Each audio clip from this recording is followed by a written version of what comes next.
Good morning. Exams are back. The blank exam and the answer key have been posted. So if you want to test yourself on doing the exam again, you can download it. And if you want to have that resource while you go through your exam analysis, you don't have to guess what the right answers are. In your exam analysis, what I'm looking for is a reflection on why the correct answer is correct. I want you to explain it. I want you to master it. But also a short reflection on why you got it wrong. And it might be as simple as, I didn't study this. I had no idea what that word was. I thought I understood this, but I was misreading my structure incorrectly, and so that's why I got that one wrong. I will take the exam analysis up until the final exam, at which point the exam analysis does not do you any more good. So the midterm analysis has to be turned in before you take your final, or I won't grade it. And like I said earlier, I grade it. I don't just look that you submitted something. I actually look to see that you've learned it and that you've mastered it now. The sooner you turn it in, the sooner I'll grade it. He said, hopefully. Okay, because I didn't grade your aldehydes and ketones homework yet, so I'm sorry for that. And I dropped off my aldehyde and ketone stuff. Listen, I posted the roadmap, right, for the aldehydes and ketones. But I wanted to make sure that you guys didn't have any remaining questions from that worksheet, from the packet, or from the homework, whether it's the written homework or the active homework online. Any questions still lingering from aldehydes and ketones? I have active homework questions. Sorry, but I can wait till after class also to go over them if you want to just get into it. No, I think now's actually a great time.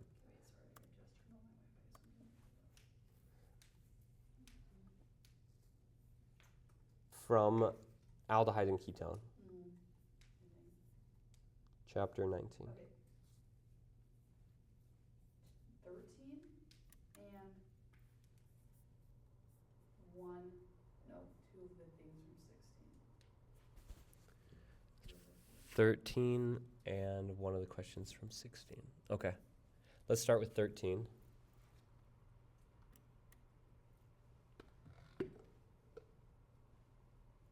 What?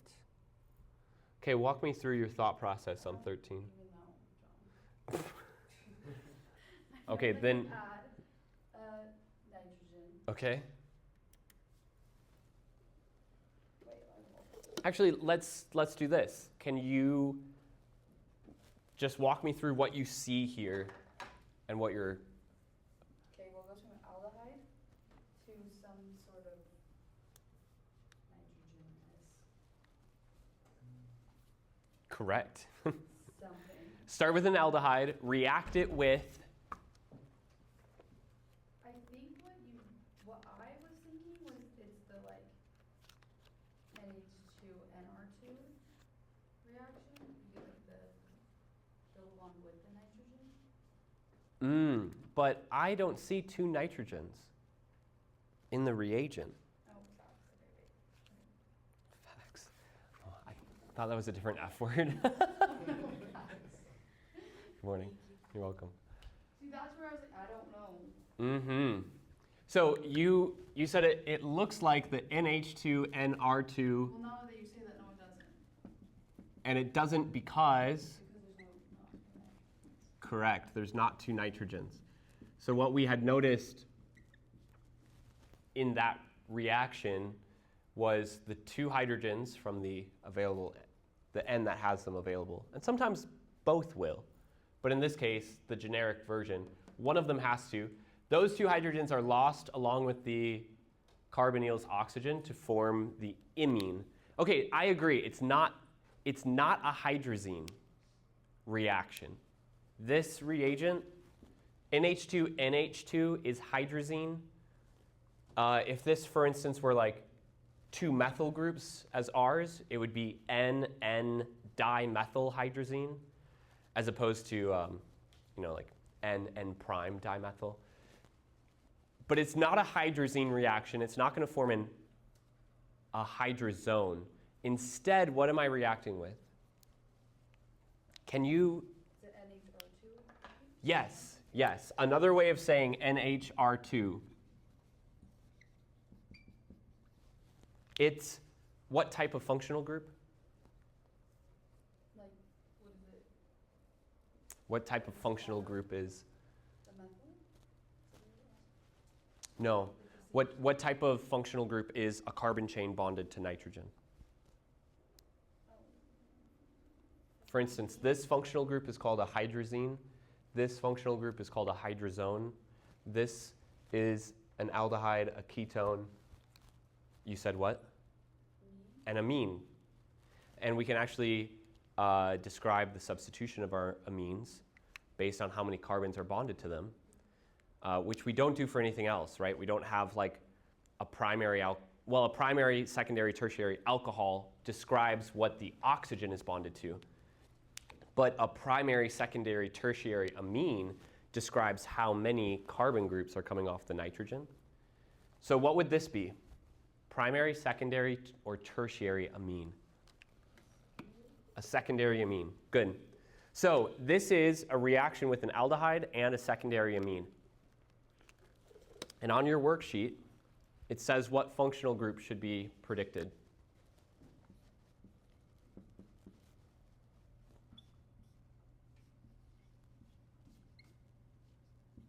What do you see, Jordan? Tertiary? Kind of, yeah. A tertiary amine bonded directly to an alkene, or what we call an enamine.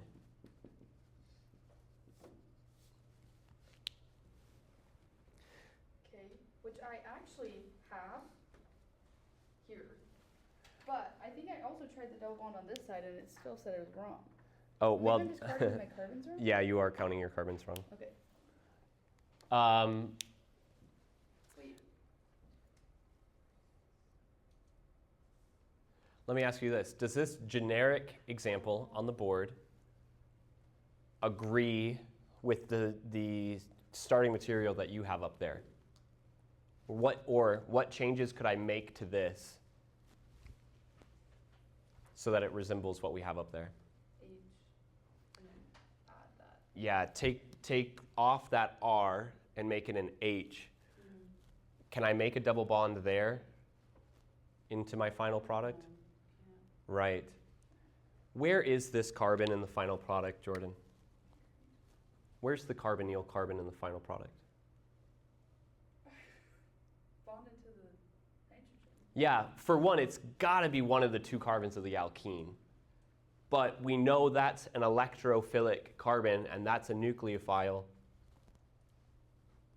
So we know the nitrogen bonds to the carbon of the aldehyde in this case. How many choices do you have for the alkene to go? Just one. So I think this was just an issue on mapping your carbons. Yeah, I agree. Okay. And is it okay if I show what you had put? Yeah. Because what you had put wasn't far off. That is an enamine. But if that's the carbonyl carbon, and what you started with was an aldehyde, then an aldehyde should only have one carbon off of it, not two. So, and I wasn't actually counting the carbon chain, but My carbon chain is also too short. I think what you needed was to just move it to the other position. Yeah. What would have happened if it wasn't a secondary amine? What if we ran this reaction with NH2R, a primary amine? Can I still form an enamine? Or do I still form an enamine? What does the diagram say? Does the diagram distinguish between these? It does.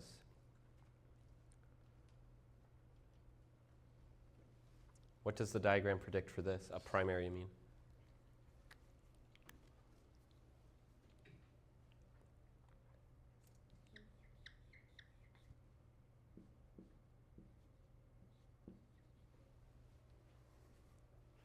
I don't like the geometry of that. Do you guys know this functional group? Can you name it?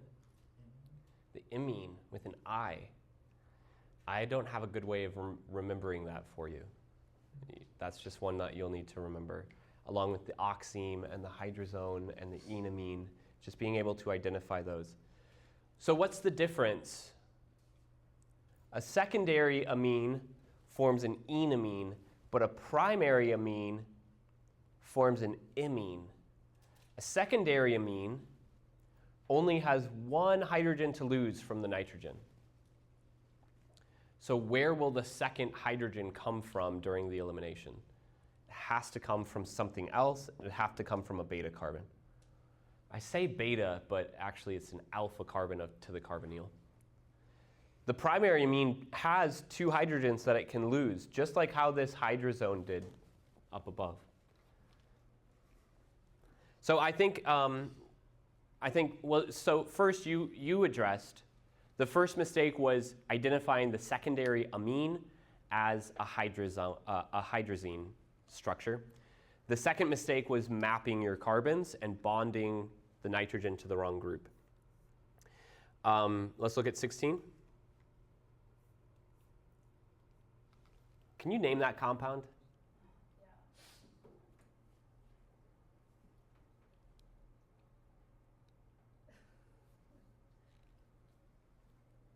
Do I have to name it? No, if you want to pass it to someone in the class. Well, I can't remember the end is. You're trying to think of the suffix? Yeah. Anyone want to help? Okay.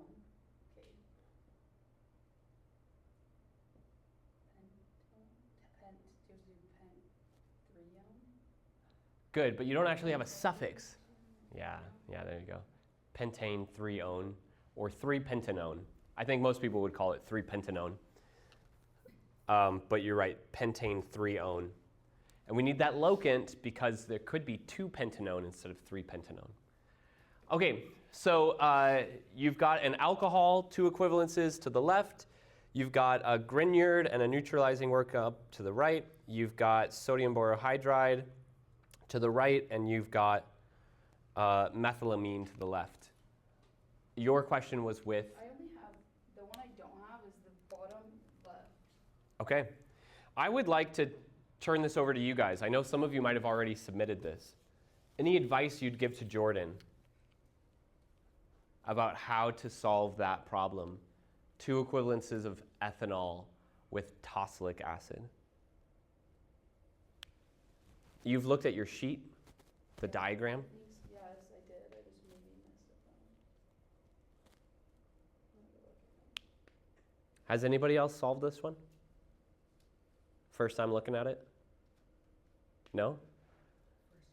First time looking at it? Or it's... This one is. I like these problems. I think you guys can see that they're a little bit like my roadmaps.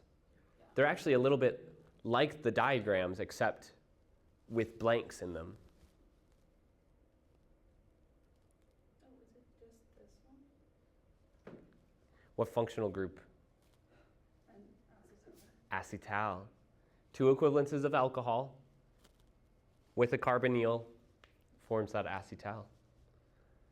So this will not be a cyclic acetal, Jordan.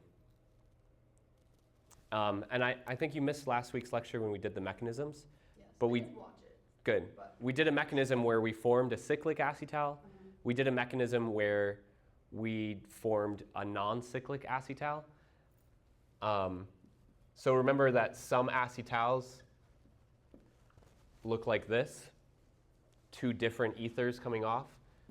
And some acetals look like this. They've got some connection in their R groups. That looks too silly. This will not form a cyclic acetal because it's not a diol that it's reacting with. Okay, so do you think that helps you solve it?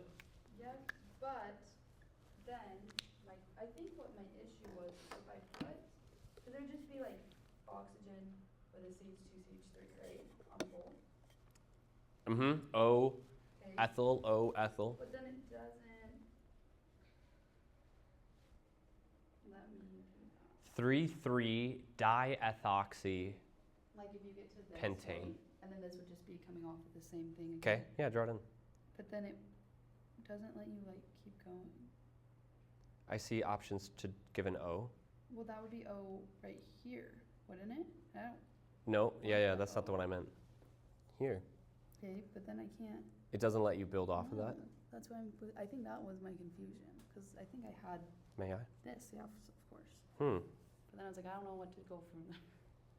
Oh, there's just more options. Okay, so I'm just done. No.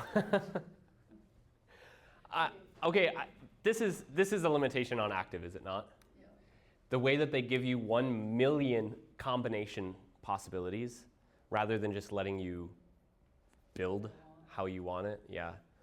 I see that happen a lot, especially with mass spec problems, where it's like, I want a radical on this position.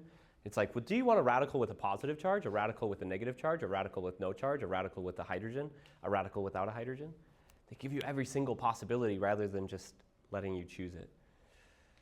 That is definitely one of the pain points of using online software. Okay, other questions you guys want to go over? Feel good? Let's do a review with this.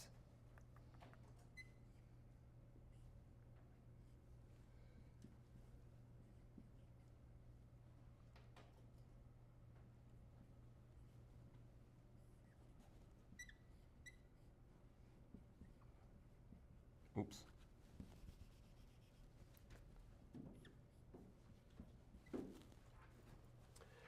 I want to complete this synthesis.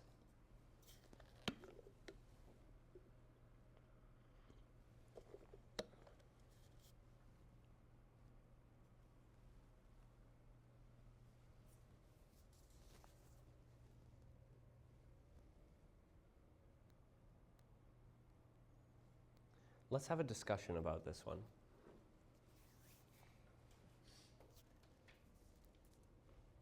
First, what is the change that we're seeing? And what is the change that we're not seeing? Jaylee, could I call on you?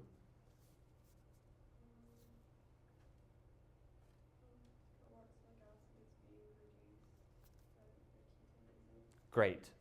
Carboxylic acid is being reduced. The ketone is not. Do we see limitations in this synthesis? Can we talk about what we know about reducing these carbonyl groups? You can use a strong reducer to oxidize, or start to reduce the carboxylic acid, but it's going to put that oxygen where the carbonyl is, not keep it, right? Good point. I think what you're hitting on is which of these oxygens is this oxygen. Yeah. And I would argue it doesn't matter. Because of conformational rotation, I can actually rotate around this sigma bond and I can get that hydrogen or that OH group to go anywhere.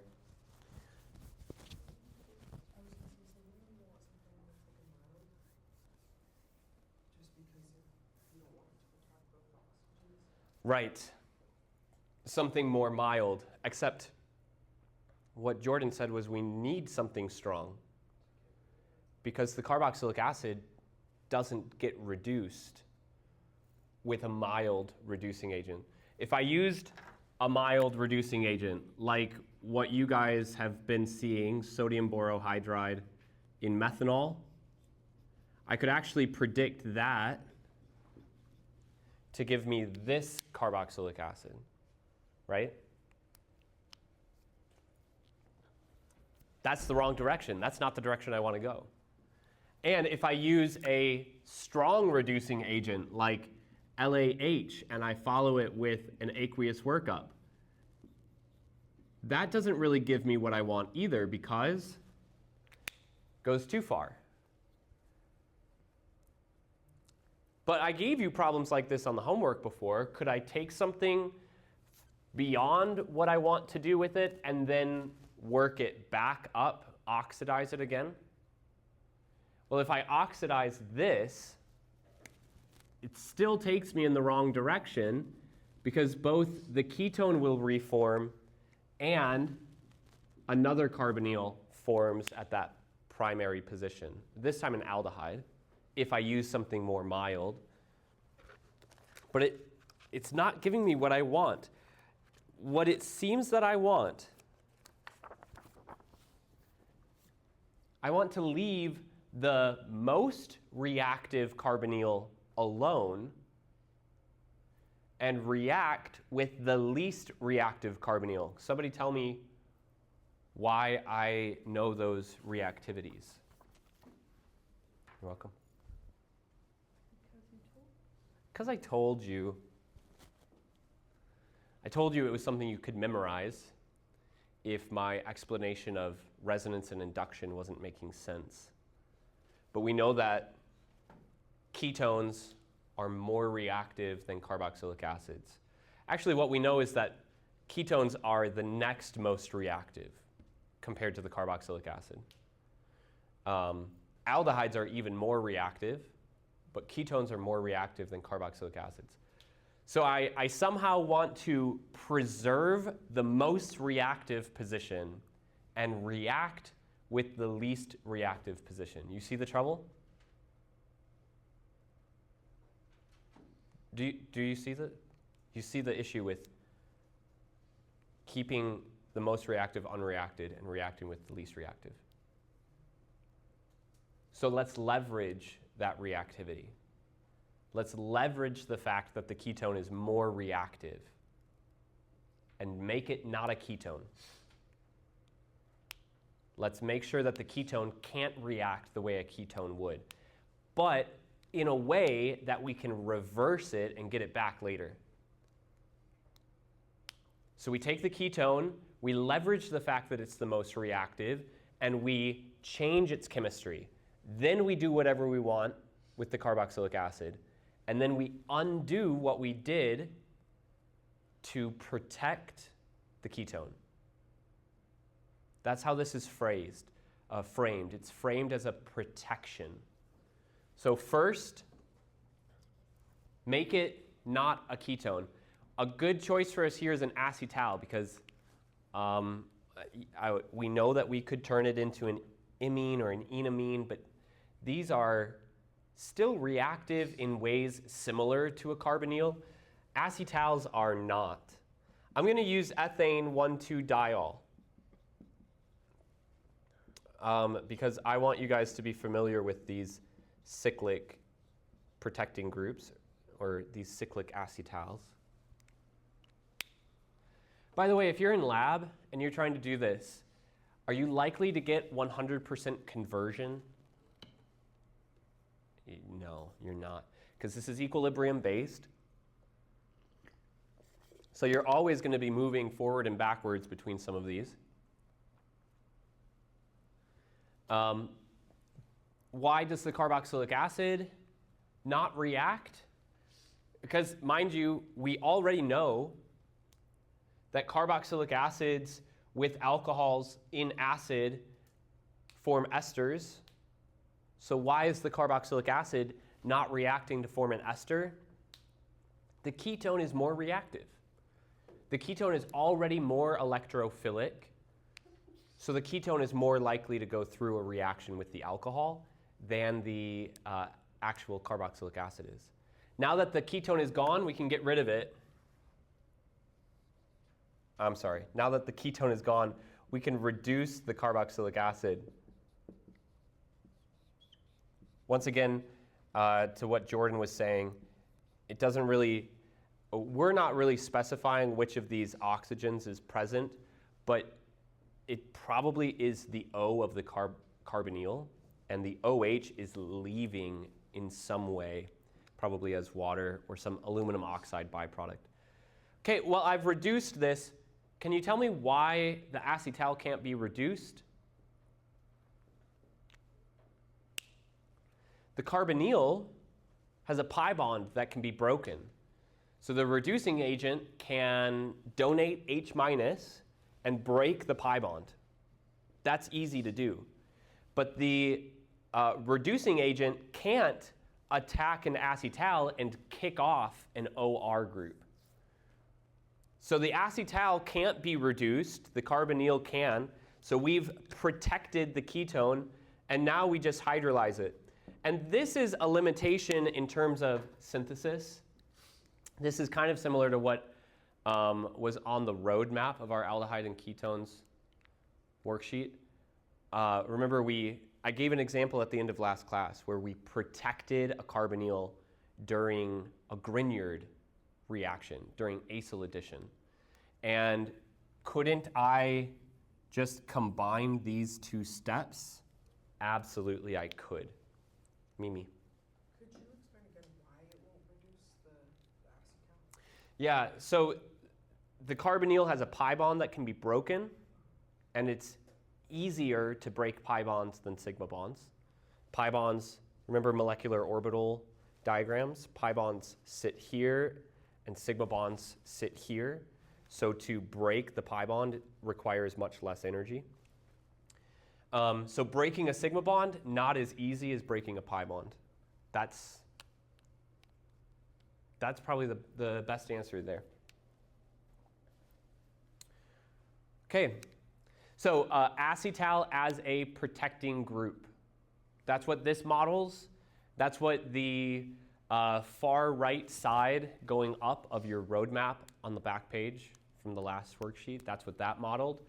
Different ways that we can use them as protecting groups. Protect a more reactive carbonyl during reduction, protect a carbonyl during acyl addition, all that good stuff. Actually, there's the pi bond, the MO diagram. If I put in new electrons, where are they going to go? They're going to go to the lowest energy available orbital, and that's the pi star. So pi star breaks easier than sigma star. So it's from my OChem 1 class. Plus turns an acetal straight to the ketone? Yeah, H3O plus hydrolyzes acetals. H3O plus hydrolyzes acetals, hemiacetals, diols, imines, enamines, hydrozones, oximes. On the diagram that I gave you guys, reactions that produce aldehydes and ketones, if you cannot name all of those functional groups on the left, that's a good place to start. Make sure that you can name all of those so that when you see them in a synthesis, you can say, oh, an acetal, I know I can do one thing with an acetal. I can hydrolyze an acetal back to a ketone or an aldehyde. And the point of me circling this was to say, do you really have to hydrolyze it later if you're doing an aqueous workup here? And you could probably combine these steps. If you were aiming to isolate this structure, then you'd have to be very careful about how much acid you use in the workup. But if you're not aiming to isolate this, if you're aiming to hydrolyze it anyways, just dump the acid in and cook it for a little bit longer to remove that group. Hydrolysis of the acetal. This is a mechanism you need to know, by the way. You will be tested on this mechanism on the final, on the Unit 4 test this weekend, on your homework. Make sure you know that mechanism. Like you said, cooking. We should put you in a chef's hat and I've thought about rewriting the OChem lab procedures with this like perspective on cooking, but I feel like I'm not enough of a cook to really actually pretend like I know how chemistry is similar to cooking. maybe that makes me the right guy for the job. I don't know. All right. We have another set of homework, another set of mechanisms, and we are going to, I'm sorry. Thank you for, I usually just take it. she's like, I'll fight with him later. We're going to see a lot of reviewed reactions here. So on the very top, okay, like you guys, I think you know this now. Although I'm giving out these worksheets, I still want you guys to be taking things down in your notes about these reactions. So here's how I'm going to deliver this. We've got them. I'm going to make a list of them with important information, okay? So forming carboxylic acids, this is where we're at right now. Reactions that produce carboxylic acids. And you started seeing the production of carboxylic acids all the way in OChem 1. So first, oxidative cleavage. One of the most famous or popular ones is ozonolysis. Oh man, my markers keep forgetting to grab new replacements. We saw how to do this from alkenes to carboxylic acids.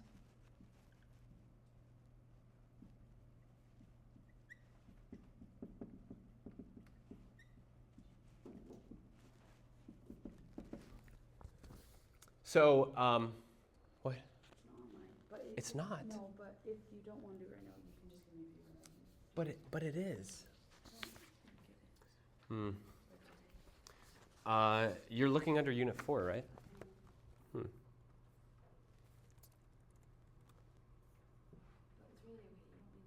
It's okay. Yeah, I'll get it though. Okay, I want to point out, there are 6 reactions in this top little diagram. 5 of them have something in common. What is it?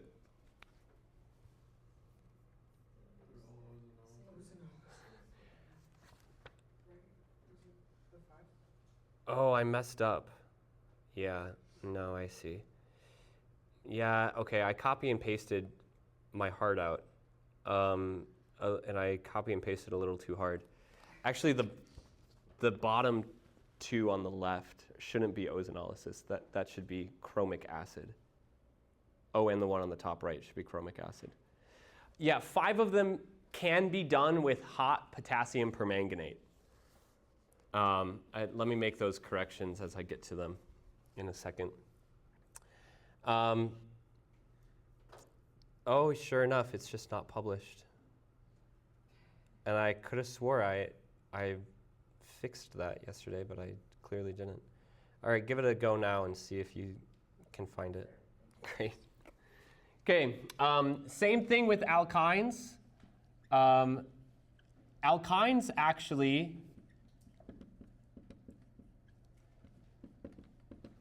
alkenes have a reductive ozonolysis in addition to an oxidative ozonolysis, but alkynes aren't reported to have a reductive ozonolysis. There's no report of an alkyne being cleaved into an aldehyde, only alkynes being cleaved into carboxylic acids. So that is another review of our reactions with alkynes. Alkynes we saw could actually make aldehydes and ketones by hydration. Now alkynes reported to make carboxylic acids.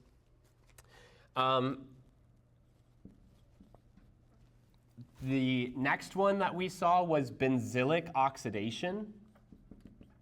This is one of the mistakes I needed to fix. If there's any sort of a benzylic hydrogen,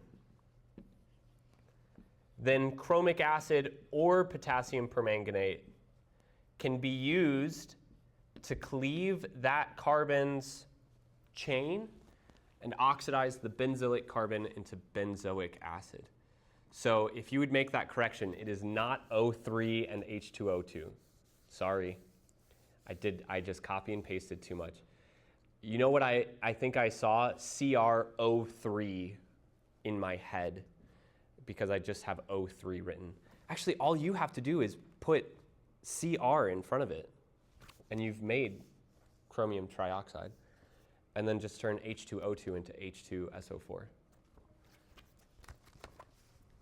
Okay, you see the note that's on here as well, which says this is the only example that must have a benzene in it.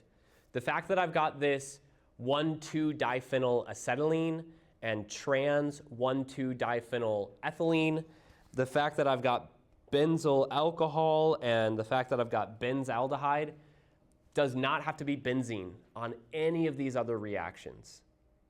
That is, the benzylic oxidation is the only one that needs to be a benzylic position. The other ones that we've seen, the ones on the bottom two left, oxidation of alcohol, oxidation of aldehyde,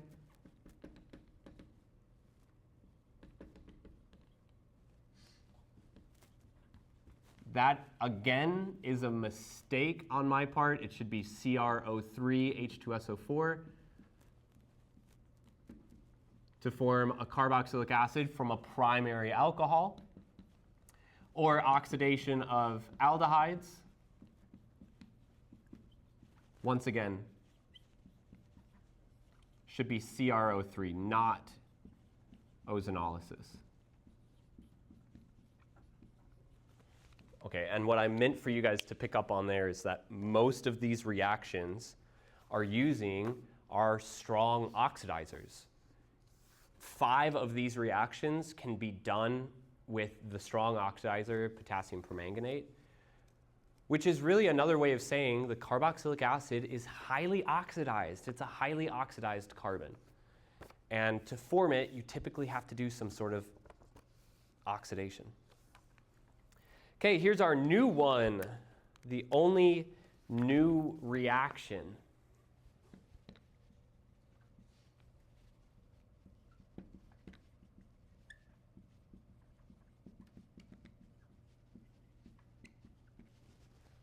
Acyl addition.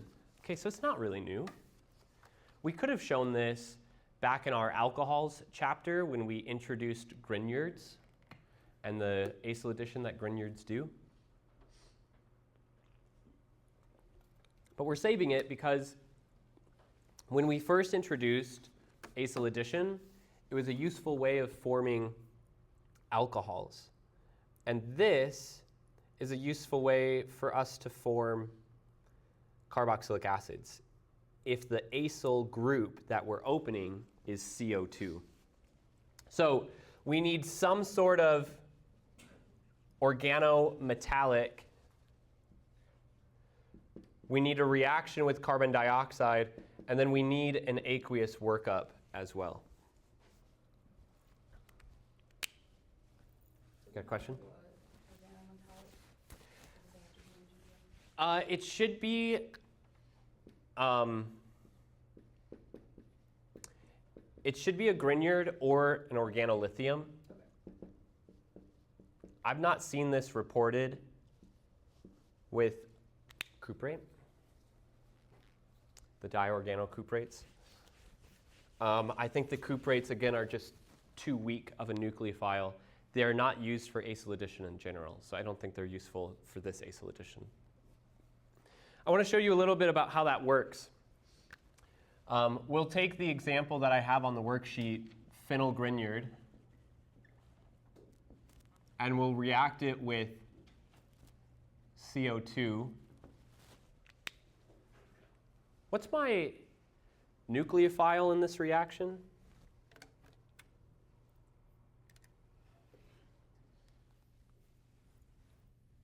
The nucleophile?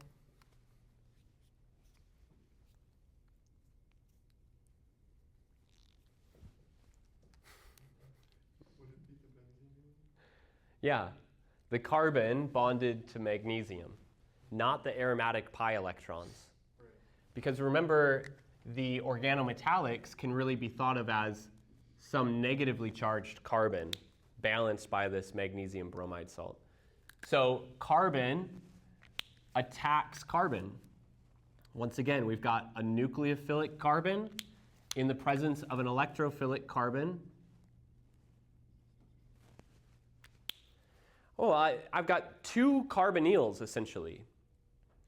I think we could name carbon dioxide methane dione. It's a 2-carbon carbonyl, maybe methane dial. Either way, one of those carbonyls gets opened. The aromatic ring has formed its bond to that new carbon, but unsurprisingly, I'm left with a carboxylate. Of course I am. I'm in basic conditions. I have a nucleophile. There's no way I can form an acid in a nucleophilic condition like that. So, of course, we have to follow this up with some sort of acid workup, which allows our carboxylate to become protonated into a carboxylic acid. True or false? This reaction is only useful in forming benzoic acid and no other carboxylic acid. True or false? This reaction is only good at forming benzoic acid and not any other carboxylic acid. False. Categorically untrue. You have an organometallic, you attack carbon dioxide, you've made a carboxylic acid. 1 carbon, carboxylic acid. Because we know that there are other ways to use organometallics. We can use them with aldehydes or ketones. We know that we can use them with epoxides. We know that there's other ways to make carboxylic acids. But this is, interestingly, a 1-carbon addition. All right, those are essentially all of the ways to make carboxylic acids. We're going to come back to see a couple of others in a second. What we have next are reactions with carboxylic acids, and this is also mostly a review. Oh, that's a bad, I got a bad typo on there. I wonder if you guys can see the typo on these bottom 4 reactions. I've got a typo in one of my reagents. Huh? Is it the negative sign in the dibol? Yeah. I had meant for that to be a dash, but the program I use takes a dash and automatically assumes I mean it as a negative charge and puts it as a superscript. So that's not what no, that's not exactly how I meant to portray it either, but that's not the typo I was thinking of. The chlorine. Yeah, it's not a capital L. That's a rookie mistake. It's like first day in Gen Chem type of mistake. All right, first, things that we can do with carboxylic acids. We can do reduction. A carboxylic acid can go through a partial reduction using dibol. And dibol is a 2-step process. Because this is a partial reduction, because carboxylic acids are so oxidized, this will take us down 1 level. Takes us from a carboxylic acid down to an aldehyde. Dibol is what provides the new hydrogen for the carbon. The acid workup helps to extract the additional oxygen. So in the same way that we can oxidize an aldehyde directly to a carboxylic acid, we can reduce a carboxylic acid directly to an aldehyde. We can reduce a carboxylic acid all the way to an alcohol, specifically a primary alcohol.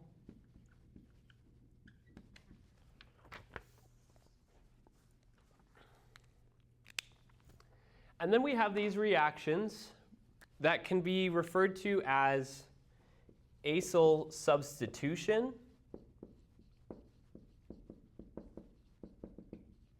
or acyl derivation. Actually, I want to say it's called derivatization. And these are reactions that we've already seen as well. The carboxylic acid reacts with an alcohol in acid to produce an ester.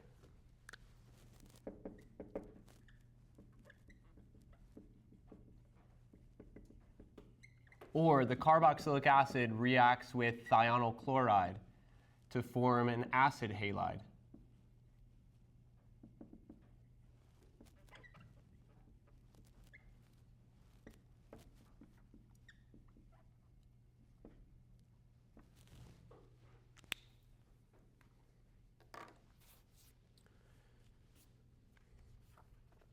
Substituting the carbonyl group, derivatizing the carbonyl. And this is a good segue for us to get to the back side. So this diagram on the top of the second sheet, top of the back side, shows all of the connections between the carboxylic acids and their derivatives. You can see that the carboxylic acid can directly form each of the reagents, but you also see that, or can directly form each of the derivatives, the acid halide, the acid anhydride, the ester, the amide, but that each of these derivatives can also directly form the carboxylic acid, including the nitrile. The nitrile is the outlier on this diagram because the nitrile cannot be directly formed from a carboxylic acid, but a nitrile can directly become a carboxylic acid. So the direction towards the carboxylic acid is called hydrolysis.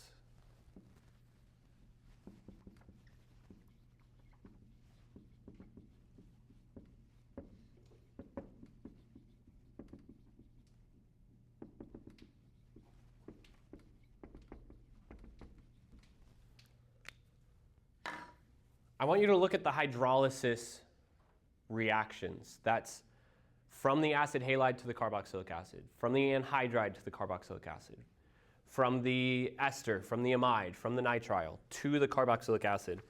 And I want you to notice something.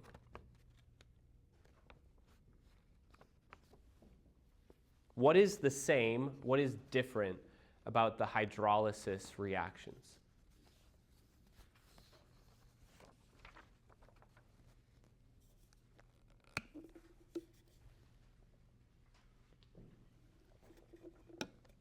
Are all of the hydrolysis reactions identical?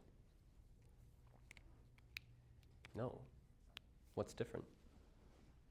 Two of them are just water, and the other two is like acid versus basic conditions. So two of them say hydrolysis to the carboxylic acid can be done with water. Is water considered a strong nucleophile or a weak nucleophile? It's a weak nucleophile. So the fact that water, as a weak nucleophile, can hydrolyze these two groups, it actually reinforces something for us about these two groups. They're the most reactive. They're so reactive, they don't even need a strong nucleophile. They'll react with any old water that's available.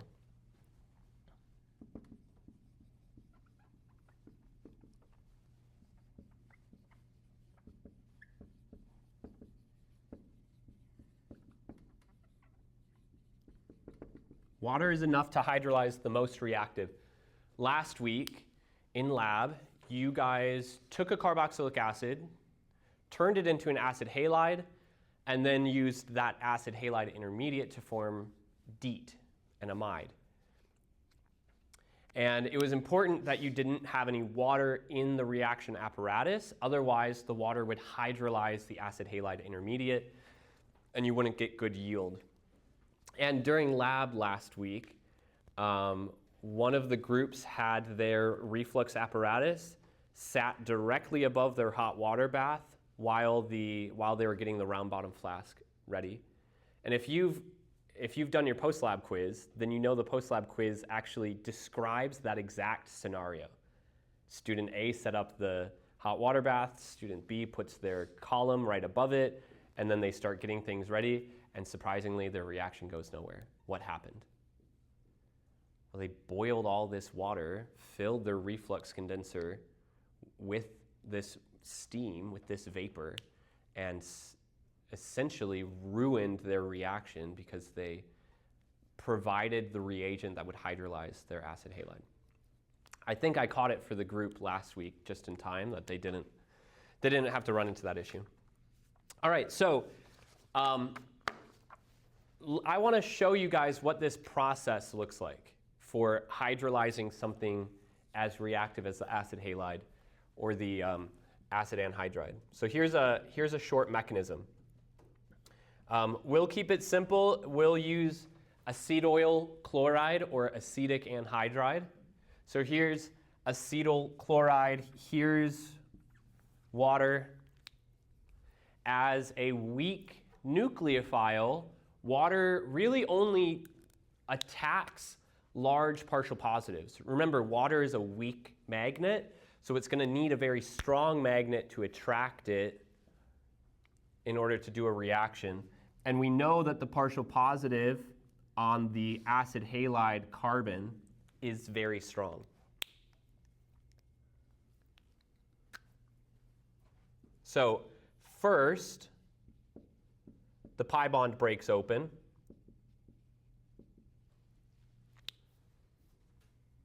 Because the pi bond broke open, there's both an O- and a new OH2 plus group on the molecule. By the way, this is what we call a Zwitter ion. It's net neutral despite having those two charges. From here, it's most likely that the carbonyl will actually reform. But in order for the carbonyl to reform, or as I like to say, the carbonyl collapses back down, a lone pair is shared again to make a double bond.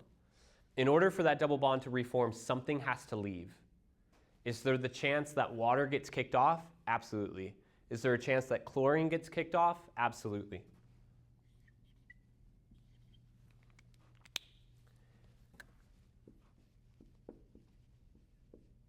So when we show chlorine getting kicked off, we're left with this protonated carboxyl group and chloride. Now, in general, hydrochloric acid is a pretty strong acid, so chloride is a very weak base. But this is not a good protonated form, or another way I should say that is, this is a very acidic form of a protonated carboxylic acid. So we could show chloride acting as the base here, or we can assume that there's more water, and we could show water acting as the base here. Either way, there's this deprotonation step that has to occur in order for the acid halide to fully be transitioned into the carboxylic acid. How different would this look if it were an acid anhydride? I want you guys to try and show me the mechanism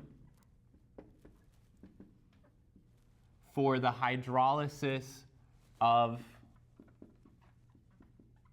an acid anhydride in water.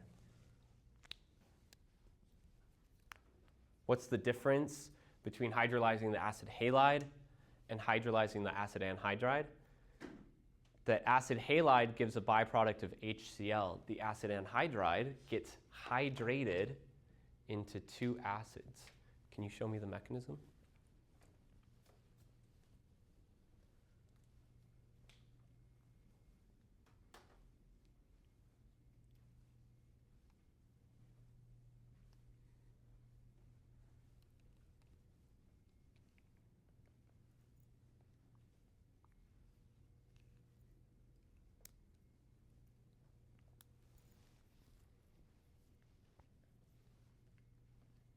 Carboxylate acts as the Mm-hmm. Good. I think you're just missing one arrow. Oh no, I see it now. Sorry, I was writing. Wait, what are we doing? We're doing this mechanism. Essentially the same thing, but with a different group.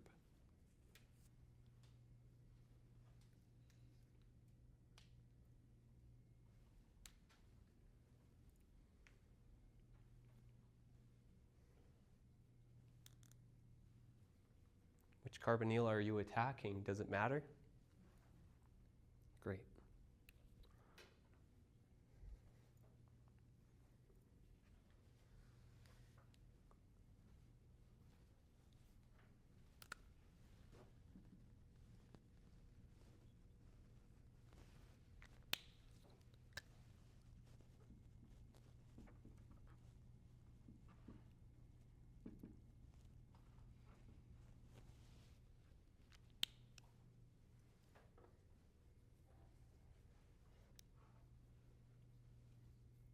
Great.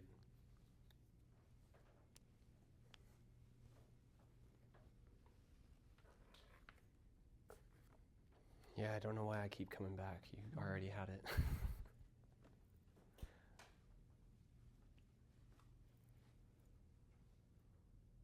Good. A lot of oxygens to keep track of, huh? What happened to this group on the right? It's coming back. Okay. And then there's a charge missing here. Great. Sure, so if you want to show this, you don't have to, but you have to show what gets left over.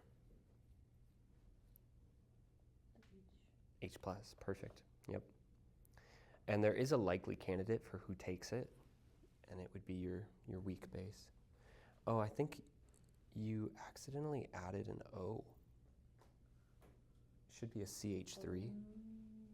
Yeah, and that just transferred over through each step. Good. Oh, you know, why not just show this acting as the base here instead? In terms of like what makes it a plausible mechanism, I think having that extra step of needing to deprotonate the water, not very necessary.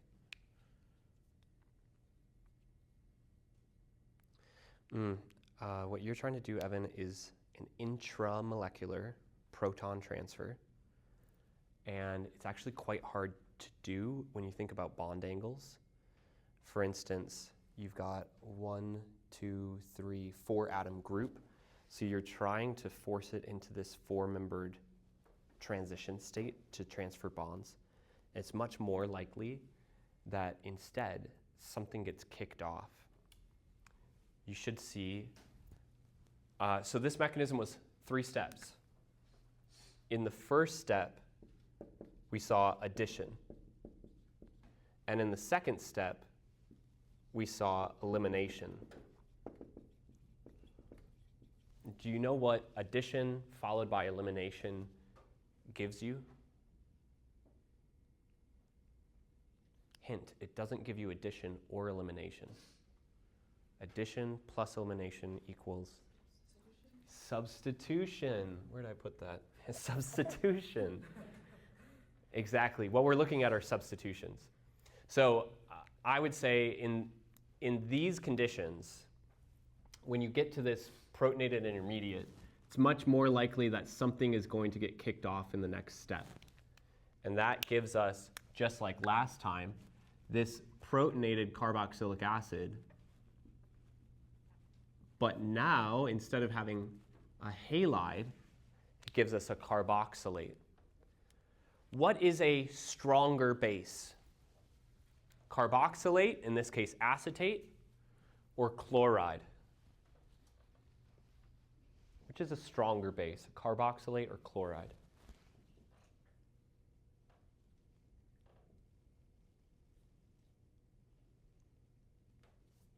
If the carboxylate has resonance, does that make it a compared to an alkoxide, weaker. Compared to a chloride, apples and oranges. This has resonance between two oxygens. So a species that has a negative charge on an oxygen but no resonance would be a stronger base, because those have a commonality.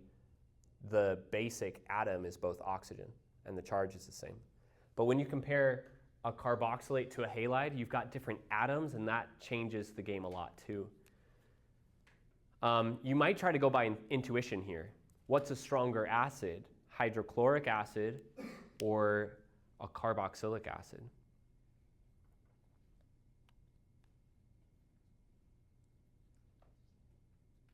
Acetic acid is a stronger acid. HCl is a stronger acid than carboxylic acid. And that's true by about 10 orders of magnitude. Carboxylic acids are weak acids, but we know HCl is a strong acid. So if I was able to show deprotonation with chloride, I should feel very comfortable showing deprotonation with my carboxylate. That's actually a better base. It's more likely to be doing that step than chloride is in the step before. And you can see how our hydration has effectively hydrated the anhydride. Okay. Tell me. Is there any time when the H2O would attack both carbonyls of the anhydride? Say it one more time. Is there any time, any kind of environment where the H2O would attack both carbonyls of the anhydride at the same time? That would require 2 molecules of H2O, right? Yeah. Yeah, I think we could say that can happen, that both carbonyls get attacked at the same time. But it would drastically change what is possible afterwards. So let's just look at what it would look like. O minus here, O minus here, OH2 plus here, OH2 plus here. If I say one of them collapses and kicks off the other group, well, that's fine. I get something like that. But I also get something a little bit funky on the other side. Let me show the arrows for this. So if I say that this group collapses and kicks off that group, now I've got all these charges. And now it becomes much more likely that the water is actually kicked off in a subsequent change and leaves me again with a carboxylate and water. So not to say that it's not possible. No, I think it's very much possible. Common, probably not as common because it creates a lot of charge.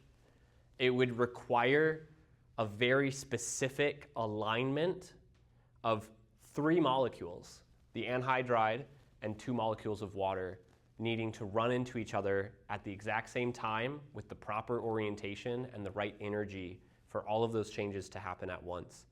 The more factors that you include like that, the less likely something is to ever happen. So possible, yes. Likely, I would say no. Okay, so can I hydrolyze an acid halide, or can I hydrolyze an acid anhydride in acidic conditions or in basic conditions? Why is it that on the roadmap I decided to only give you H2O? Is that too narrow or too broad? That's not the question I want to ask. Let me say this a different way. If I tell you that I can reduce an aldehyde to an alcohol using sodium borohydride, what more do you already know about what's possible here?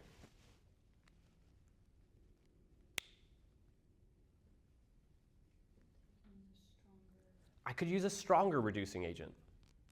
If I can get away with using a weaker reducing agent, then I'm able to get away with a stronger reducing agent.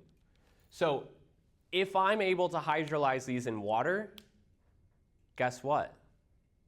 I'm definitely able to hydrolyze these in acidic conditions or in basic conditions. Water, although it's a weak nucleophile, is already reactive enough. Acidic conditions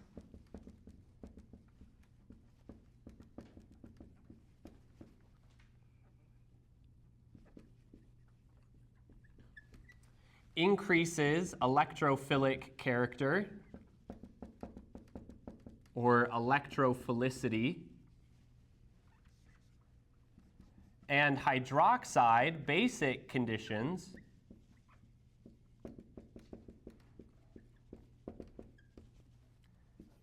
is a stronger nucleophile. Doesn't need the electrophile to be improved upon. Hydroxide is already a strong enough nucleophile to react. So if water can hydrolyze the acid halide and the acid anhydride, acidic conditions can hydrolyze them as well, and basic conditions can hydrolyze them.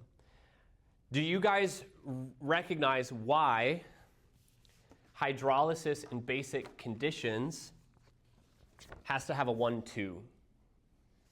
How do you form a carboxylic acid in the presence of hydroxide? You don't. Hydroxide is a basic condition. By default, you can't form an acidic compound in basic conditions. So if you hydrolyze something using a strong nucleophile like hydroxide, then it requires an acid workup to protonate things. So what would happen if we took our acid halide, just for example, and we wanted to show hydrolysis in acid and hydrolysis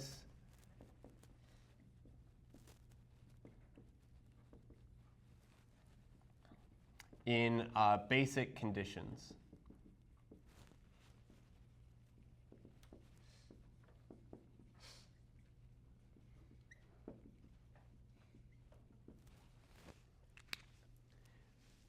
I want you to think, when you see an acid, I want you to think, what is the base?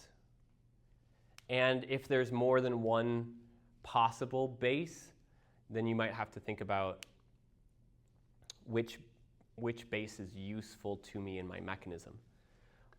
I have an acid, H3O+. What's my base?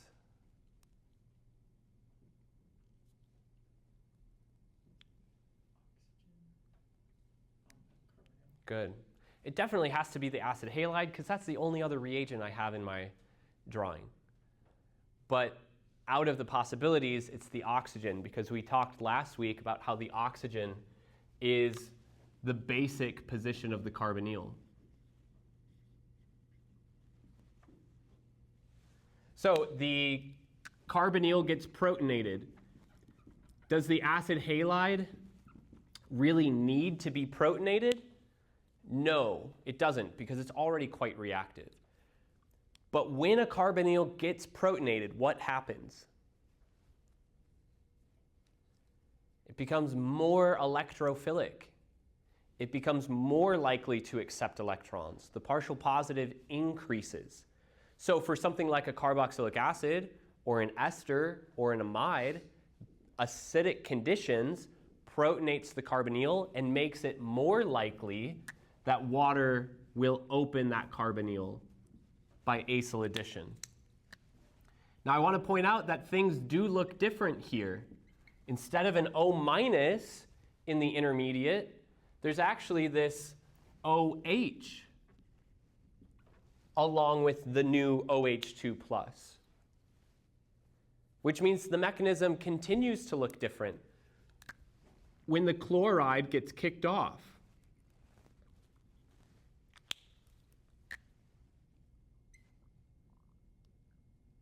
No, I'm sorry. The chloride doesn't get kicked off here, and that's the problem. That's what changes in this mechanism. If I am to kick off the chloride, both oxygens take on a positive charge. That gives me a positive 2 structure, which is not very stable, a positive 2 structure. You don't see it much. When we do organic mechanisms, you see often a -1 or a +1. You don't see a lot of +2 or -2s. So what has to happen first, now that I'm in acidic conditions, some base has to come in here and deliver or extract a proton.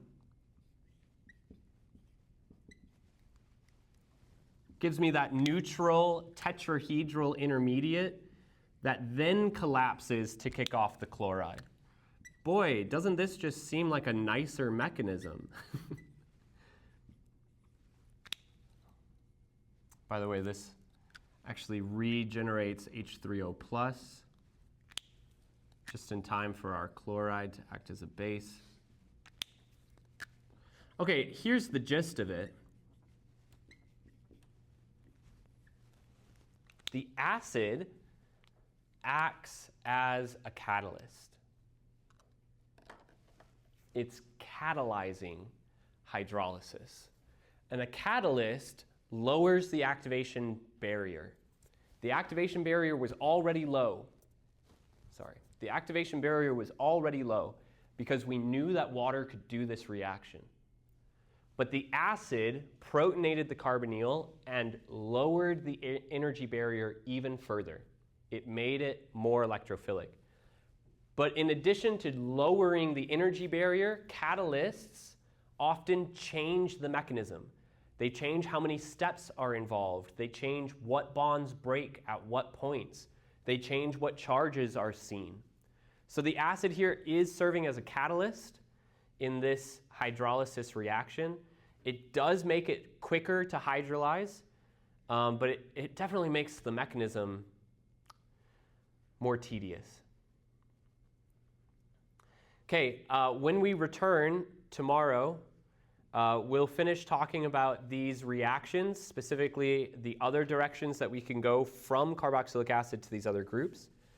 We're going to look at some mechanisms, and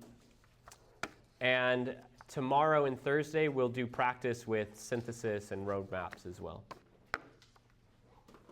Thank you guys for your time. Sorry for running over. I'll see you tomorrow. On Thursday, did you go over this side?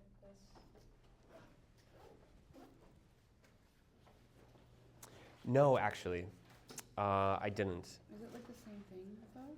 Yeah, so it takes an acid and the imine and it protonates it. And then it takes that protonated imine, you forgot your positive on the nitrogen, takes that protonated imine and does acyl addition with water. And then it deprotonates the water, and then it protonates the amine, and then it kicks off the amine, and then it deprotonates the carbonyl. It's literally just the reverse. So if I do it, can you look at it tomorrow? Absolutely. Yep. Would love to.